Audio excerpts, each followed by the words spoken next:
All right, guys. Hopefully, this will be the last video about these Pro Comp 190s. So I put a video up this morning, sort of an addendum to the one I did on Friday, maybe Thursday, about the main one was, the whole thing I found, the stuff I found with the heads and what I did, and blah, blah, blah.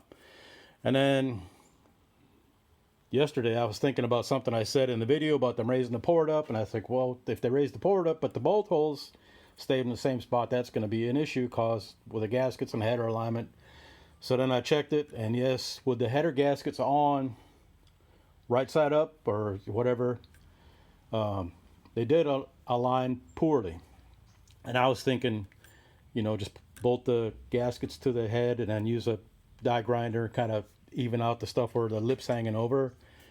And then a couple of guys, Richard Sickles, he's got a channel, FOMO Bros. It's pretty good. Suggest you subscribe to it. And another guy doesn't have a YouTube channel, but he's always busy doing drywall. 79 Beans 347. I'm forgetting his name again after I just looked it up a couple minutes ago. Sorry, dude. Old age is hell, but it beats the alternative. But they both suggested flipping the gasket over. So this is the 1415 gasket on the Pro Comp 190.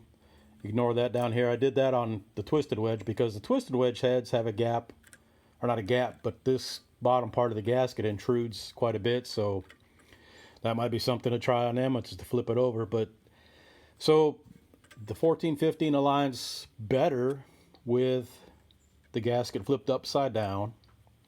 Obviously you're looking at the head upside down, so you can tell because these are on. So when the head or the engine's in the car, put the header on with these two bolts just loose, and then you can drop the gasket in.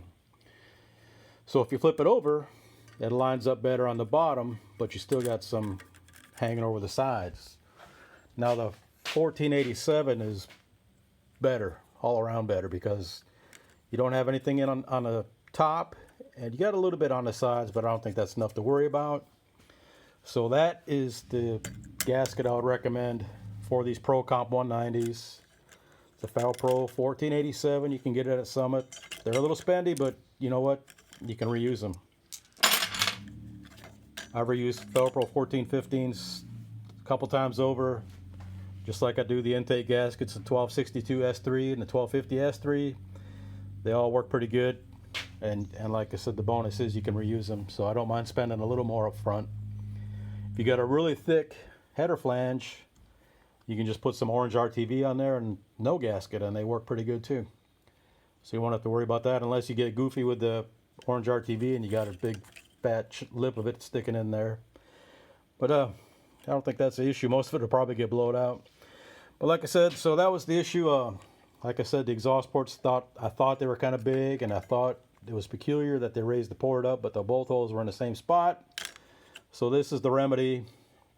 It looks like the header gasket will still, or the headers themselves will still be all right. So that's that, and hopefully this will be the last the last video about these. I was gonna take the other one down and put this one up, but that's like, leave it, because it's a symbol of what we're doing here. We're always trying to improve, make it more better. But just when you think it can't get any worse, it does. And then we have 3 videos about one set of heads. Good. So anyway, hope everybody had a good Christmas and a Happy New Year. Later.